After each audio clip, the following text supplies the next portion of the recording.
Sir మీకు అంటే ఇట్లాంటి ఫ్యామిలీ ఎంటర్టైనర్స్ని లేకపోతే ఒక ఫ్యామిలీ మేమందరం కూడా వచ్చి మొత్తం అంత ఫ్యామిలీని చూడడం లేకపోతే అనుభూతిని పొందడం మీకు అలా చూపించడమే చాలా వరకు అలా ఇష్టమా? అలాంటి కైండ్ ఆఫ్ మూవీసే మీకు ఇష్టమా? అంటే యాజ్ ఎ రైటర్ డైరెక్టర్ అన్నీ ఉంటాయండి, అన్నీ చేయాలని ఉంటుంది. ఇండస్ట్రీలో ఉన్న ఒక ప్లస్ మైనస్ ఏంటంటే మనం ఒక విధంగా సక్సెస్ అవుతాం. సక్సెస్ అయినప్పుడు మనకు ఒక బ్రాండ్ వేస్తారు, ఇది బాగా తీస్తాడు అని.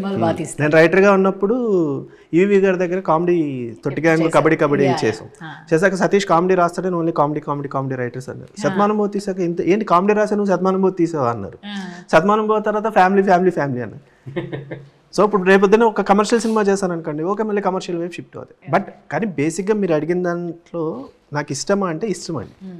ఎందుకంటే ఇప్పుడున్న సొసైటీలో ఒకప్పుడు ఉమ్మడి కుటుంబాలు ఉన్నాయి, తర్వాత ఉమ్మడి కుటుంబాలు విడిపోయినాయి.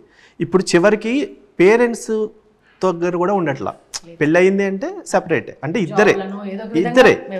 సో అట్లీస్ట్ ఇలాంటి ఒక సినిమా చూసినప్పుడు ఓకే ఒక ఫ్యామిలీ ఇలా కలిసి ఉంటే బాగుంటుందేమో, ఒక ఎమోషన్ షేర్ చేసుకోవడానికి బాగుంటుందేమో అనిపిస్తుంది.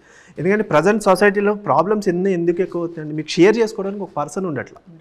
మీరు ఇంటికి వచ్చేసరికి ఒక మదరు, ఒక అత్తయ్యో, పెద్దమ్మో, నాన్నమ్మ ఎవరో ఉంటే ఆ ప్రాబ్లం ఇంతకుముందు చెప్పుకునేవారు. ఎందుకు అలా డల్గా ఉన్నావు అంటే, లేదు పెద్దమ్మ ఇది అయింది, లేదా అమ్మమ్మ ఇలా అయింది ఏదో. ఇప్పుడు ఇంటికి వస్తే చెప్పుకోవడానికి ఎవరు లేరు. మీరు మహా అయితే మొబైల్లో ఎవరితోనైనా నా ప్రాబ్లం ఏదని షేర్ చేసుకోవాలి, ఎవరితో షేర్ చేసుకుంటారో తెలియదు. సో అట్లీస్ట్ 2.5 hours నా సినిమాకి వచ్చిన వాళ్ళందరూ ఆ ఫ్యామిలీ, ఆ ఎమోషన్స్ చూసి చిన్న హ్యాపీగా ఫీల్ అవ్వాలి అనేది ఒక నాకున్న స్వార్థం. ప్లస్